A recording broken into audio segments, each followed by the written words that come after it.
Brewski's Polar Express right here. Wind him up, wind up Alvin Kamara. All these players want you to do, they want you to lead, Matt Ryan. Boy, he gets rap Julio Jones. He got the snowman stuck in the snow right there. I hope you enjoyed your train ride on Brewski's Polar Express. Our lovely Christmas theme, all the right ingredients. But now the question is, what do you think? Okay, we're ready for the results, and... Whoa! What? What? Joy to the world. It's rigged! It's rigged! What's going on here? There's always Judge Stefania. Let's bring in Judge Stefania Bell. Stefania, what are you thinking? Are you with the audience on this? You'll be happy to know I'm not necessarily swayed by the audience. Look, Teddy's nicknamed Practically Perfect because that was practically a perfect production, and the Falcons will have to be practically perfect to win, but Damien Woody really brought it with the special effects, the lights, the snowman stuck in the snow, and in the spirit of the season, he brought love to his co-hosts by including them in the sleigh, and because of the love, Damien Woody wins the tape-off. Overturn right here. Yeah. That's Stefania's Christmas gift to you, Right. Damien. Stefania, I appreciate you. Very good. Thank you, Stefania. We'll see you back in a different role in a bit. More on this game. The Falcons have won 5 of their last 6 games, but Matt Ryan has been inconsistent in their last 3, throwing more interceptions than touchdowns and completing just 55% of his passes. The issue could be that defenses are just getting to him. He's faced more pressure in the last 3 games than in the previous 3. So we've seen these guys twice on Monday Night Football, and each time Matt Ryan says, we're so close, like we're right there. We haven't reached the ceiling, but something just seems to be off. Like, where's the Julio Jones production this week? Tough matchup against Saints rookie cornerback Marshawn Lattimore. Just turned 21, and now I'm guarding Julio Jones and, Mike Evans. They're just receivers like that, But, I'm here, so, I got to do my job. It's Julio, but, yeah, he strap up just like I do. He do everything like I do. He a man just like I'm a man, so I just got to go out there and try to beat him up. Congratulations to Lattimore, being a rookie, making a Pro Bowl. It's a big accomplishment. Yeah, he's a great competitor, and he travels. That's what I love about him, that he travels with all the top receivers. So some star coverage. Here's the line from the last meeting 2 weeks ago, Falcons 2017 win. Lattimore had an interception, and Jones had 5 catches on 11 targets for 98 yards. Expectations? I think Julio needs to get motivated, to really plant a seed in this young rookie's mind that, listen, I am the man. Right. Because this is twice a year. This is a matchup that you'll be going through year after year after year. We'll always highlight it before you play. With that cool, calm Julio we all seem to know, but you got to understand, this rookie at times had his way with you. Like Damien said, he gift-wrapped you like a present on that interception. Did not let you inside on that slant. Right. He is strong. He is physical, too. And I love the way Lattimore handled that, too, Woody, right? I love that type of attitude. Yes. He straps it on like I strap it on. And the thing is, he's only going to get better. He's only going to become more emboldened. The more success that he has against Julio Jones, like Teddy said, Julio better put a stamp on it real quick, or it could be a problem moving forward in seasons to come. Susie, there was a young quarterback by the name of Peyton Manning that we played against twice a year early on in my career, and then once a year. We knew we had to plant the seed in his head early that you can't beat us. He ended up figuring it out. Yes, eventually he figured it out, but we held him off as long as we could. That's what Julio's got to do with this young, talented corner. And the Falcons need to put somebody away. They need to make a statement. Yeah, he got to have his mind right, Julio. They got to get it done. All right, what do you think? In this game? Yeah. I'm going with the Falcons. All right. I think this is the time. This offensive line, Julio Jones, Matt Ryan, Devontae Freeman, love you all. You got one of the best offensive lines in the game. As a matter of fact, in this game, the Saints, Falcons, both quality units, but I'm going with the Falcons 28-25. I'm going with the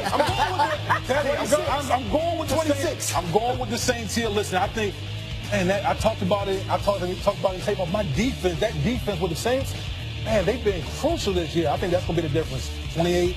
24. Similar scores. There. Yeah, staying in the South. Let's review again what this all means. The Saints, Falcons, and Panthers are all still alive for the division crown. New Orleans and Atlanta control their own destinies. With 2 wins, the title is theirs. The Panthers would need to win out and have the Saints lose once, or beat Atlanta in Week 17 and have the Saints lose out. So there's this potential huge matchup for the Panthers next week against the Falcons. Obviously, they cannot afford to look past the Bucs. And if you look at the Bucs playing the Falcons on Monday night, Bucs played really well. Now, they've lost practically everybody on their team, but they're not going down without swinging. Do you think there's any issue here for the Panthers looking past this game? Not with Ron Rivera as the head coach. Right. I just don't see that happening. He runs a tight ship over there. And listen, if you're the Carolina Panthers, you know you're in a 3-horse race right now. There's no way you can look past any opponent, because in this league, you slip up and take somebody for granted. That could be the difference between you making the playoffs and on the outside looking in. I don't see any way that the Carolina Panthers take the Bucs, lightly. I agree. Don't see it. And the weak Bucs pass defense, Cam Newton's playing well. But I always look at what Demian's talking about, the mentality of the team. Through the head coach, through the 2 main leaders, the Cam Newton, the Luke Kuechly's, they'll be ready to play. This is a former Super Bowl appearance team. They know what it takes. You mentioned Cam. Over the past 6 games, Newton has thrown 11 touchdown passes to 1 interception. He's rushed for 388 yards and 2 touchdowns on 54 carries. He's playing well. He's playing this Cam really well. season right now. This Cam All right, season. what do you think? I got Carolina 31-17. These Carolina, Cam and that team, they're focused. They're focused. I love the rushing attack. They have a trio. They have a trio of guys: Cam, McCaffrey, Stewart. They're awesome. I'm going with Carolina. I can't not pick against the Panthers right now. They're playing too well. They're a mentally tough team. Nice little change up in McCaffrey. Panthers. After a big win last week, the Patriots are 2 wins away from home field in the AFC. They host the Bills on Sunday, who have won 2 of their last 3 games in Gillette Stadium. Of course, one of those wins was during Tom Brady's suspension. The other was Week 17 game in 2014, in which Tom Brady didn't play the second half. Here's Brady today. I think it's just a normal game, and going to try to go play and win. In terms of the amount of coverages, the drug sees, how much of what you do with the passing offense is kind of based off of what you're seeing, in terms of the way that the team wants to cover Gronk in that particular week? I think he sees a lot of coverages. I mean, I think in general we see a lot of coverages too. So I don't think he's obviously a big part of what we do, and if they slow him down, then we got to figure out other ways to move the ball.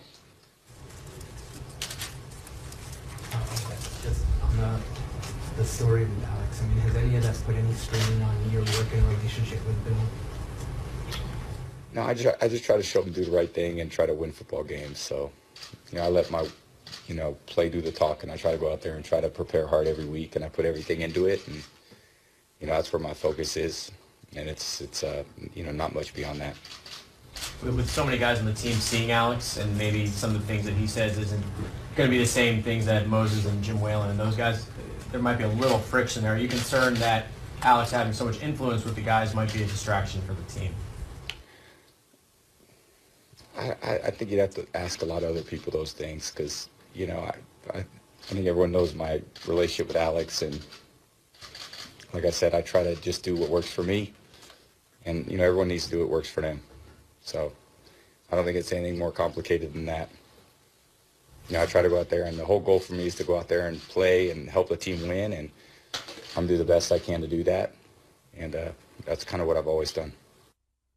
No, I just try to show them to do the right thing and try to win football games. So, I let my, play do the talk, and I try to go out there and try to prepare hard every week, and I put everything into it, and, that's where my focus is, and it's not much beyond that.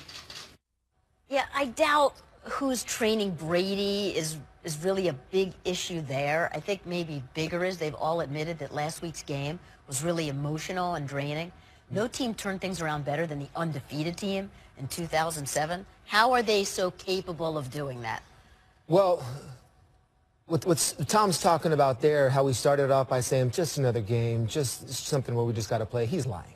He's a liar. Right there, Tom Brady's a liar right there, okay? Because he knows the situation of every single week. And this week with the Buffalo Bills still having life in the postseason and based on what happened last time with Gronkowski, all the things that are being said, they know everything. They know what's being said, how it was said, who it's directed at. He's very motivated to win this game. I guarantee you right now, he'll come out fired up, he'll come out ready to go, and just putting things behind him is just something that he's so used to that you forget about what happened with the Gronkowski incident, but you still remember how it's going to affect this game. And I'll tell you something really quick about Tre'Davious White and all of the Buffalo Bills that are talking about coming after Gronk or anything like that.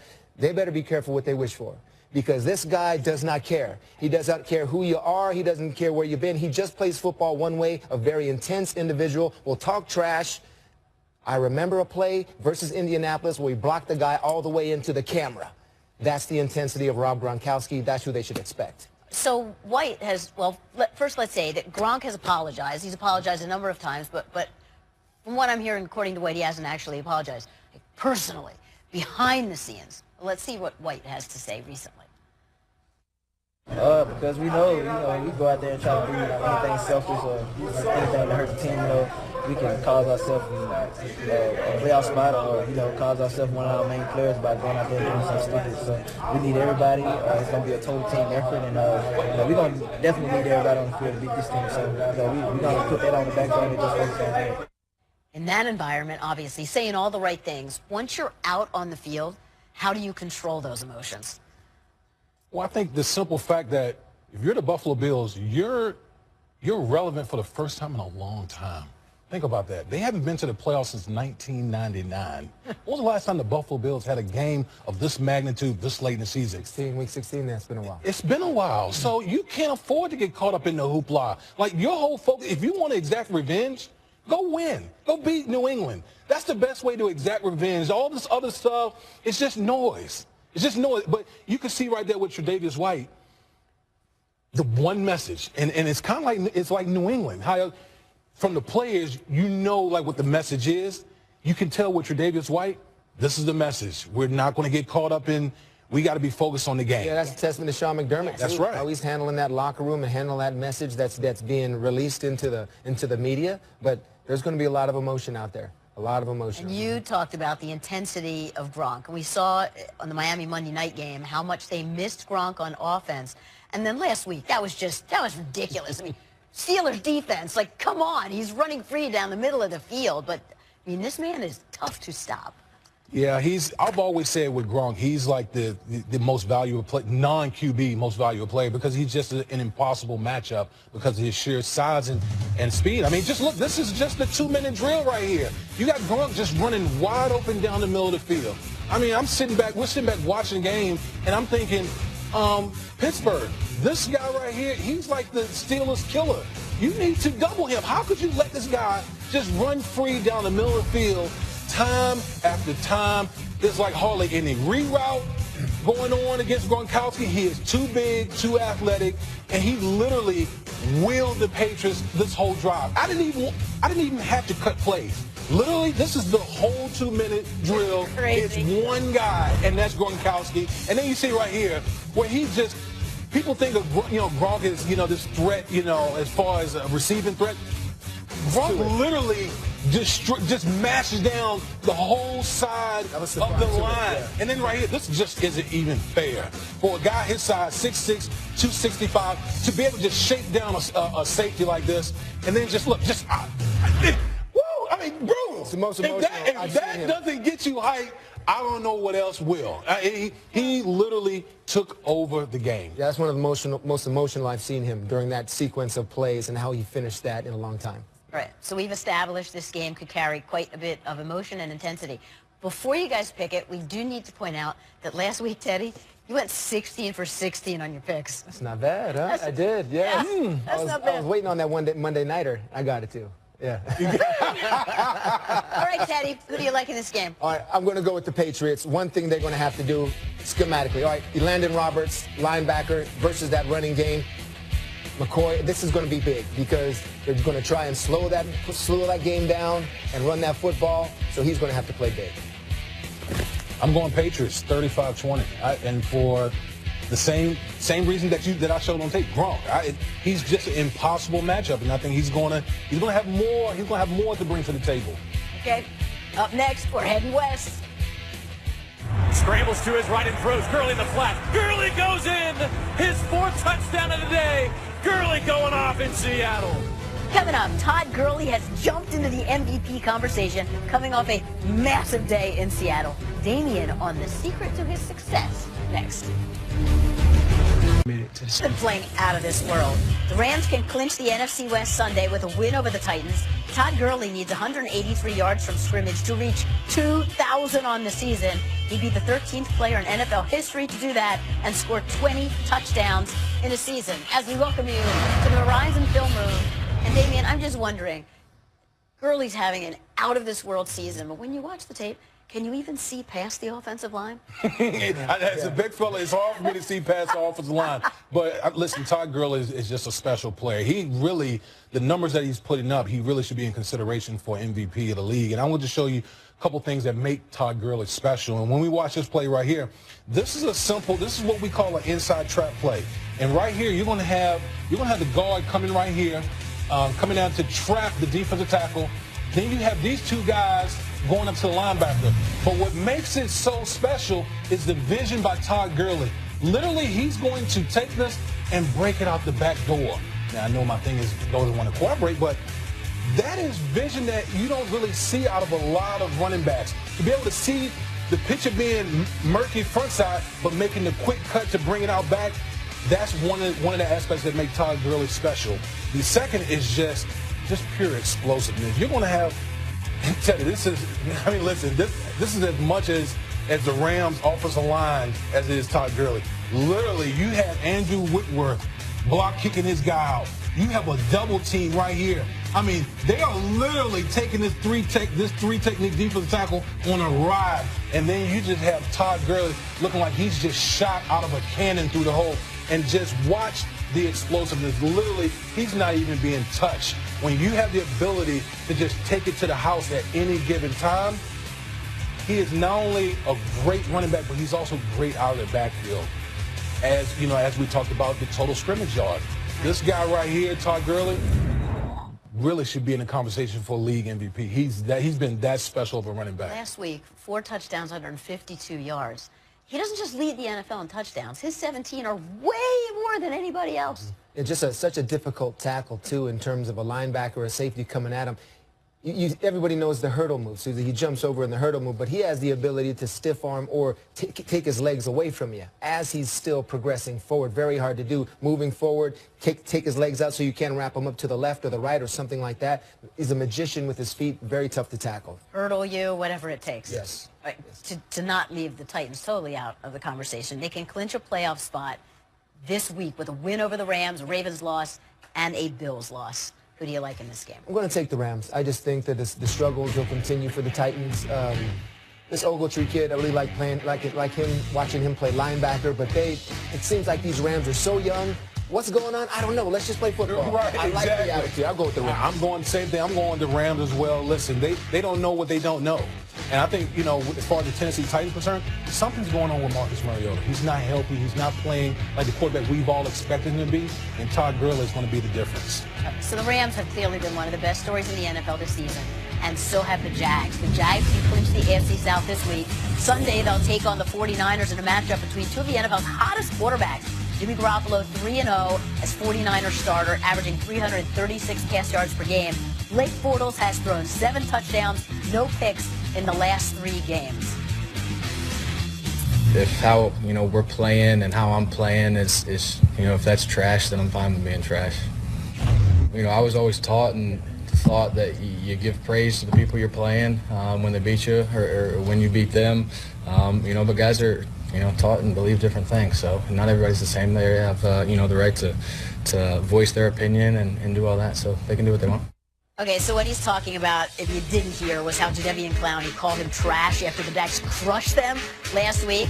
Jags fans have their quarterbacks back, ordering up a whole bunch of trash cans and sending them Clowney's way for Christmas. Bonnie Upright, a public relations professional in Jacksonville, claims to have come up with the idea. So she took pictures, screenshots of her ordering and sending trash cans to the stadium, which is so funny, with just a nice Merry Christmas from trash-loving Jags fans.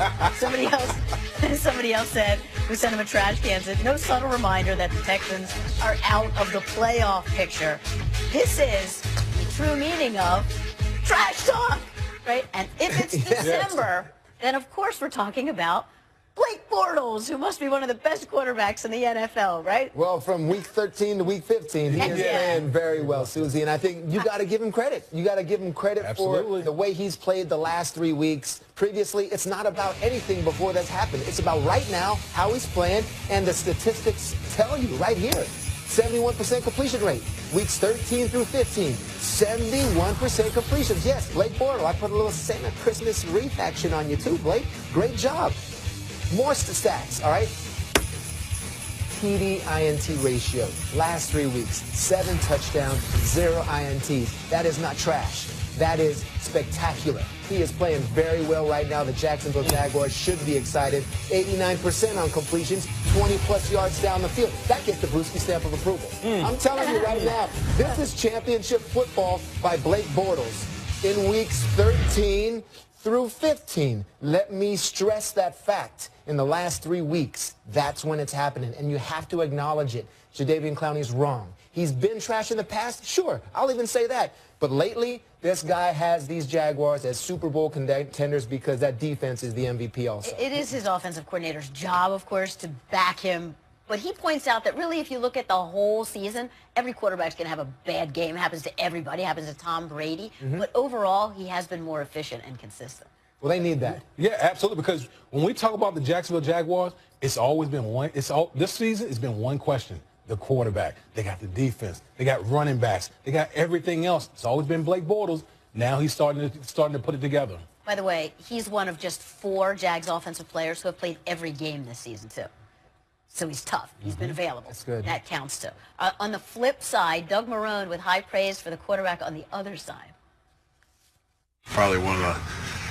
It's not, well, he is the hottest quarterback in the league right now. I think that, obviously, what he's done in the last 3 games, and you look at the history, you talk about guys like Joe Montana and Steve Young, and, they weren't able to do, what's going on right now. The guy's never lost a game. I mean, so you better make sure you understand what you're going against. Right now, he's the best quarterback, in the league. Okay, that's true. He hasn't lost a game, but it's 3 starts. I don't think necessarily Montana and Young quite yet. Jimmy Garoppolo obviously has been playing really well, but this defense is a whole new ballgame from what he's faced so far. It's going to be a different story, and I understand what Coach is trying to do. You're trying to get your players to respect the opponent so you prepare. But I hope he didn't tell that to his players, because I would have put my head down and started laughing, because this is a kid that just got started. He started 3 games for the San Francisco 49ers, and Joe Montana and Steve Young came out your mouth. That's something you don't do. Jimmy Garoppolo, here's the test. You played the Bears, the Texans, and Titans, all teams that have been struggling. So now, here's the best defense in the league. I'll be watching. Have at it. Have at it. And listen, one thing about the Jacksonville Jaguars, they are great at all 3 levels. And in particular, their secondary, Jalen Ramsey and A.J. Bouye, this is a whole different animal for Jimmy G going up against this defense. Yeah, and Saxonville for a reason. That's right. In on the franchise record for sacks. Let's pick this game. I'm going Jags. Jimmy in San Francisco, you should be excited. You should be excited that you got a quarterback, but this defense is for real. It's coming to town, and you're going to struggle. I'm going Jaguars. I'm going Jags as well for the same reason. This defense is suffocating. There's nothing like speed that suffocates you on all 3 levels. He's going to get a taste of it. Exciting times for Jacksonville fans. Ahead, find out what Vikings linebacker Anthony Barr expects when he heads to Lambeau for the first time since delivering the hit that broke Aaron Rodgers' collarbone. Here's a hint. It's not good. can hear the crowd and stuff like that. So I'm sure that you're going to be kind of a target. Yeah. Yes, but in good humor, hopefully. Doubtful. Film Room is brought to you by Verizon. Best gifts on the best network. There's always Judge Stefania. Let's bring in Judge Stefania Bell. Stefania, what are you thinking? Are you with the audience on this? You'll be happy to know I'm not necessarily swayed by the audience. Look, Teddy's nicknamed Practically Perfect because I was practically a perfect production, and the Falcons will have to be practically perfect to win, but Ethan Woody really brought it with the special effects, the lights, the snowman stuck in the snow, and in the spirit of the season, he brought love to his co-hosts by including them in the sleigh, and because of the love, Damian Woody wins the tape-off. Overturn right here. Yeah. That's Stefania's Christmas gift to you. Right. Brewski's Polar Express right here. Wind him up. Wind up Alvin Kamara. All these players want you to do, they want you to lead, Matt Ryan. Boy, he gets rep Julio Jones. He got the snowman stuck in the snow right there. I hope you enjoyed your train ride on Brewski's Polar Express. Our lovely Christmas theme, tape-off, all the right ingredients. But now the question is, what do you think? Okay, we're ready for the results, and... Wow! What? What? Joy to the world.